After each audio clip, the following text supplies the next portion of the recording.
Hi, this is Dr. Bueno, and today I will walk you through on how to calculate dosage calculation. And this presentation is only intended for medical, surgical, nursing, one, and other nursing student who might need help with their dimensional analysis. Again, the intended audience for this presentation includes medical, surgical, nursing 1 students and other nursing students who use dimensional analysis for dosage calculation.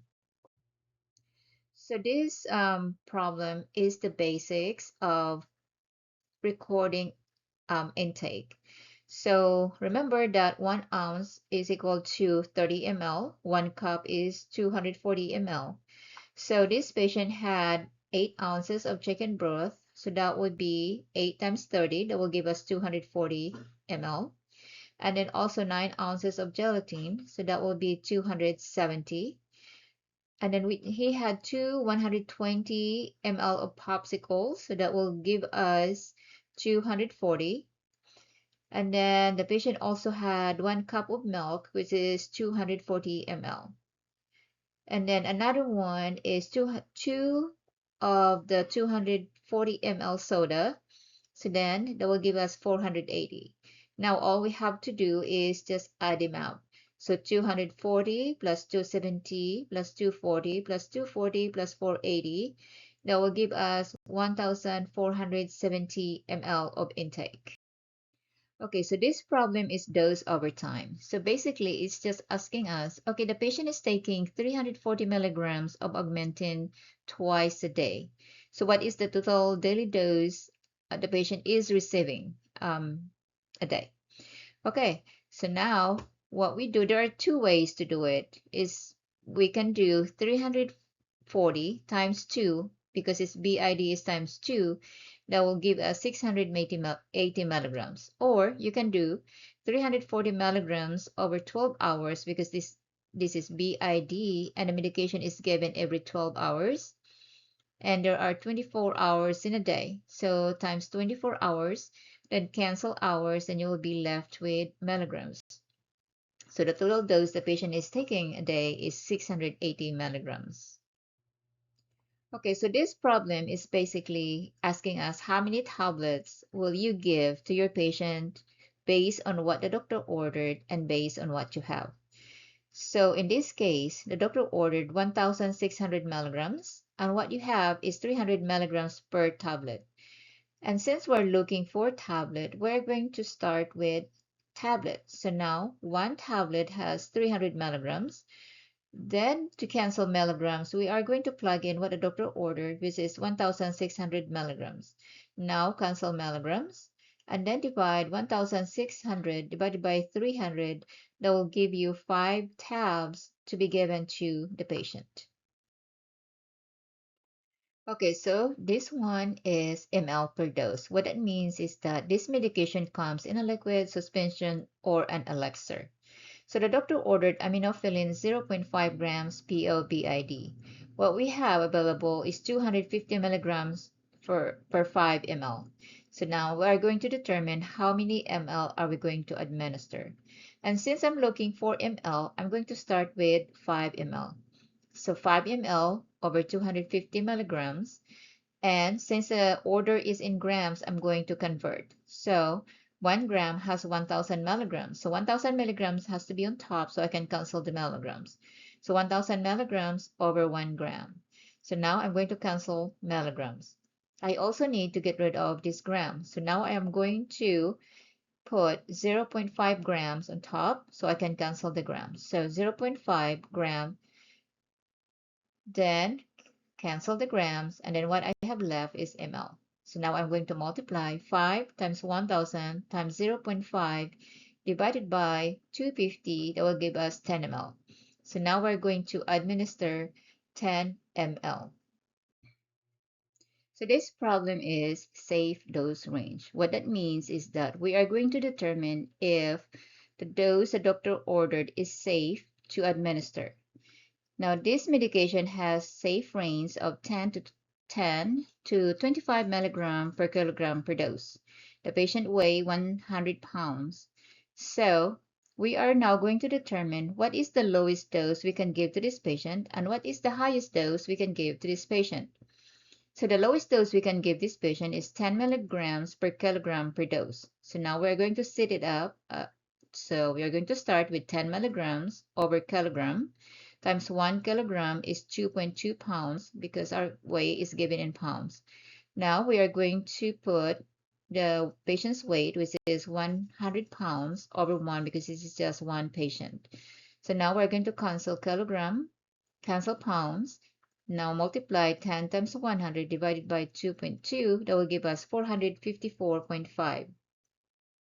The high dose is 25 milligrams per kilogram times 1 kilogram over 2.2 pounds times 100 pounds over 1. Now that will give us, if we multiply 25 times 100 divided by 2.2, will give us 1136.4 rounded to the nearest tenth. Okay, so this problem is drop per minute. So what this means is that we are going to manually infuse this fluid. So we are going to manually count drops per minute. Okay, so what we need is just the volume, infusion time, and then the drop factor. So in this case, we have 1000 ml, and then infusion time over 5 hours, and then drop factor is 15 drops per ml. So since we're looking for drops per minute, we're going to start with the drop factor. So our drop factor is 15 drops per ml. So drops is always in 1 ml. So now we're going to cancel this ml. So we are going to put 1000 ml on the top so we can cancel ml. Remember that in dimensional analysis, we're going to cancel diagonally. Okay, so now we have 1000 ml over 5 hours because this is how long the doctor wants us to infuse this fluid. And since we're looking for minutes, now we're going to convert hours to minute. Okay, so now we are going to put 1 hour on top so we can cancel the hours and then over 60 minutes. So now we have drop per minute. Okay, so now we're going to multiply 15 times 1000 divided by 5 divided by 60. That will give us 50 drops per minute. Okay, so now what we have is to calculate ml per hour. So what we have here is 0.5% normal saline 100 ml, and the doctor wants us to infuse this volume over 15 minutes. So now we are going to calculate ml per hour because the pump only takes ml per hour. So now what we need is just the volume and time to infuse. So now we are going to put 100 ml over 15 minutes. And since we're needing ml per hour, we are going to convert minutes to hour. So now to cancel minutes, we're going to put 60 minutes on top over 1 hour. So now we are going to multiply 100 times 60 divided by 15. That will give us 400 ml per hour. So next is calculating hours and minutes. What this means is that we are going to determine how many hours and minutes will this 300 ml bag last if the rate is 60 ml per hour. So now we also have to because sometimes it will be like 6.666 or 777, whatever it is. So for this example, we are going to round to the hundreds before we are going to calculate minutes. And then we are going to round our minutes to the nearest whole number. Okay, so first, since we're looking for hour, we're going to start with hour. So now we're going to put 1 hour, and we have 60 ml going per hour. So now we are going to cancel this ml. So we are going to put 300 ml on top so we can cancel ml over 1. So now divide 300 divided by 60. That will give us 5 hours and 0 minutes. So because 300 divided by 60 is just 5. So 5 hours and 0 minutes. That means that this bag will be done in 5 hours. Okay, so now we are going to do drop per minute again. So again, we are going to determine our volume and then infusion time, which is over 60 minutes, and our drop factor. So now, because we're looking for drop per minute, we're going to start with the drop factor. So our drop factor is 10 drops per 1 ml, the volume 100 ml over 60 minutes. And since it's already given in minutes, we don't have to do anything else. We already have drop per minute. So now multiply 10 times 100 divided by 60. That will give us 17 drops per minute. Okay, so now we're going to look for units per hour. So what that means is that we're going to know how many units per hour is this patient getting. So what we have here is 125 units of insulin in 200 ml bag of a solution. The rate now is going at 10 ml per hour.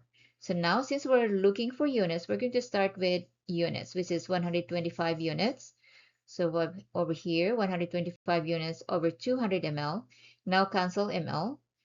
So to cancel that, we are going to put 10 ml on the top over 1 hour.